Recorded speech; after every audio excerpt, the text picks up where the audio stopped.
Thanks, Leon. For EIF to make the sort of difference that we want to make, we need to get our evidence heard. And I'm going to talk about how we plan to do that over the next year, and the relationship between evidence and local practice in the work of the Foundation. As Kerry and Leon have said, we've now got some really important reviews and findings. So what's our offer to those of you who want to know about all of this and how you can engage with it over the coming year? Well, as ever, the challenge is having enough to say to be useful to you, our audiences, and the people delivering locally, whilst remaining true to the evidence. Because the evidence, sadly, is never quite as definitive as we want it to be. And this tension between what the evidence enables us to say and what our audiences need to know is something that we grapple with day in, day out in the work of the Foundation. And to be honest, is something that we have the odd few disagreements about. So what I'll cover here is how we'll communicate this evidence, how we'll use this evidence to shape local practice, and how we'll work directly with workforces, supporting new ways of working to make early intervention everybody's business and share that learning. So we'll be kicking off a programme of activity in the next few months to communicate the evidence from the two reviews that Kerry and Leon have mentioned, working in partnership with a range of sector organisations. We'll run a national Early Years and Relationships conference jointly with Public Health England, followed by a series of regional masterclasses. EIF also now has a growing set of places with which we've worked and have relationships.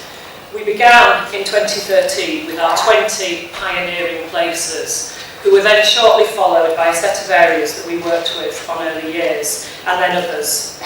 We want to build on these relationships and provide new opportunities for these areas to come together as a network over the coming year. These relationships with all of you are really the lifeblood of EIF. You help us make sure our work's relevant for those of you out there who are trying to deliver early intervention locally. And you play a vital role in telling us about how you're innovating in trying to deliver early intervention. And this matters because local innovation is always way ahead of the evidence. And we need to capture this more systematically, which is something we'll be doing over the coming year through our website, so that we can develop an evidence base for early intervention which is fit for purpose for the needs of the future. I want to move on now to talk about how we'll be communicating the work on couple relationships in order to try and shift local practice. As Kerry said, this review shows that these relationships are absolutely critical for children's outcomes. What's less clear is what to do in response to this evidence.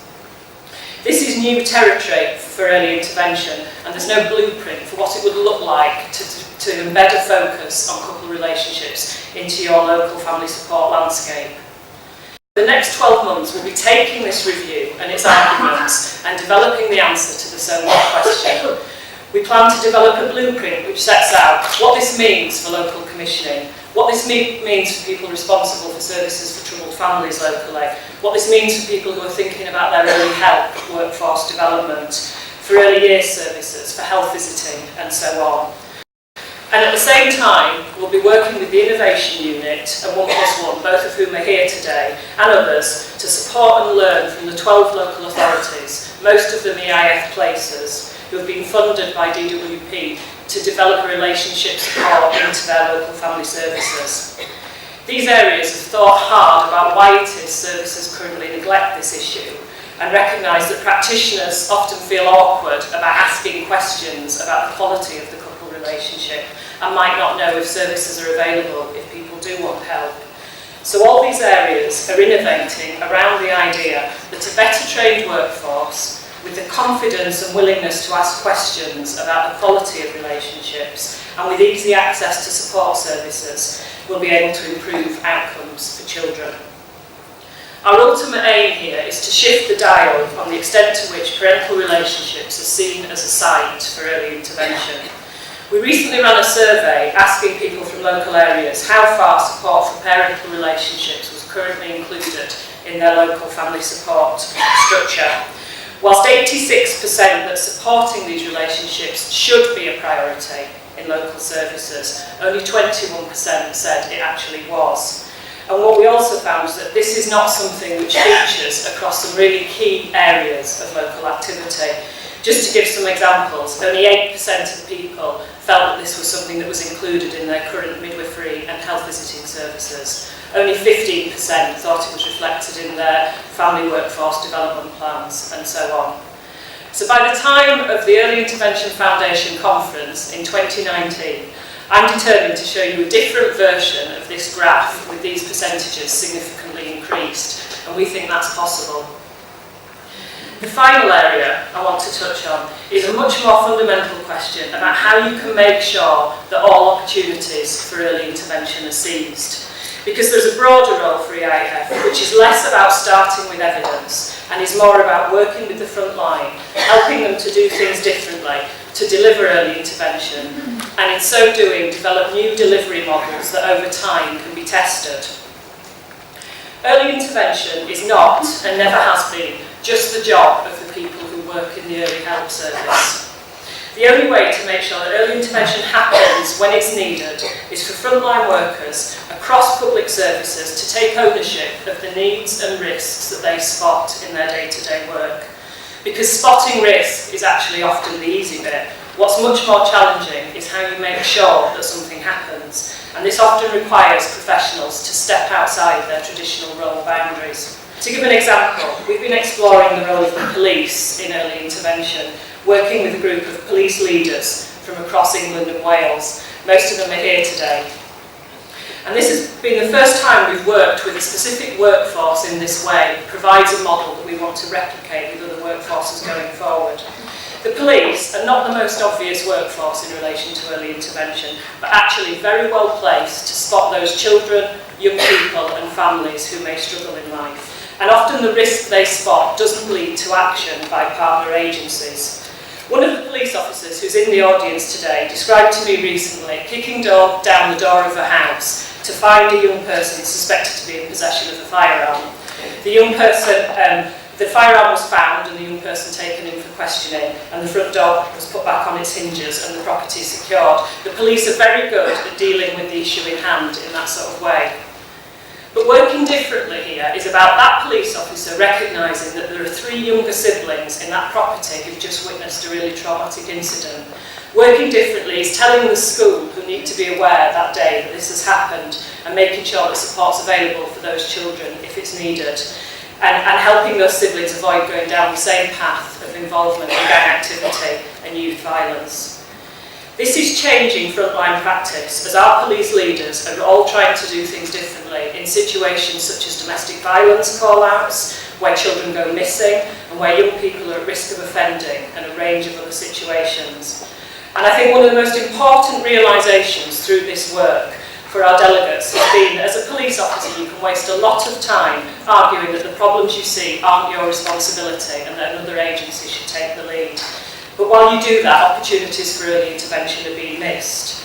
One of our delegates summed this up perfectly, I thought, recently, saying, the fact is, our demand is our demand, and it's better to accept that and work out what you can do, either individually, with partners, or with the local community, in order to ensure that a response happens. As this work progresses, we hope there will be an opportunity to support proper testing of some of these local approaches so that we can see the difference made by these new ways of working. And my final point is that this isn't just about policing, but actually can reinvigorate the local debate about early intervention at a time when so many of you in local authorities are desperately looking for new ideas and solutions. So let's hear directly from a few of our police leaders about both their experiences of working with EIF and what early intervention means for policing. Hi, my name's Belle and I'm from Hampshire Constabulary, and I was lucky enough to be selected to join the Early Intervention Academy for Police Leaders. We're selected in September, and since that date have been working with a group of inspiring individuals from across the country to deliver early intervention. So for me, the Academy has really changed my mindset and the way I think, to really focus on the fact that we need a fundamental shift in policing. When I first went to the Academy, I thought it would all be about early intervention, which would be neighbourhood work, low-level crime and problem solving.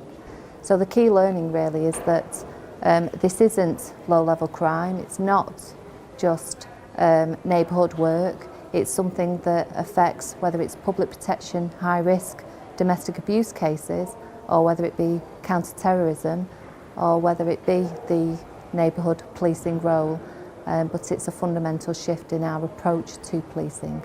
We now have a network of colleagues with whom we can share best practice, fresh ideas and challenges whilst trying to embed early intervention within our forces. It's given me the confidence to influence colleagues within my force to adopt the mindset of early intervention. It's given me exposure to the skills, some practical examples of early intervention and a network of other practitioners keen to adopt this approach across the country. That's now allowing me and my force to make practical plans so that the frontline staff that are there now can make a difference that I never could. All too often, ideas in policing and law enforcement are separated out into their silos, their separate work streams. Ne'er the twain shall meet.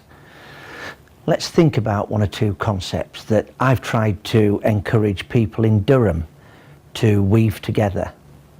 The first is early intervention and giving a bespoke service to people who are vulnerable and call for service. So what does this mean? This means that when we go to any call for service as an organisation, as an individual, we actually think about what it feels like to be that person, walk a mile in their shoes. And if you do that, then empathy follows as night follows day. This is not another job. This is your opportunity to change somebody's life for the better. And if you do nothing else in your 30-year career, if you change a child's life and the damage is not so severe that they can't function properly, what an inspiring thing to have achieved. Good luck.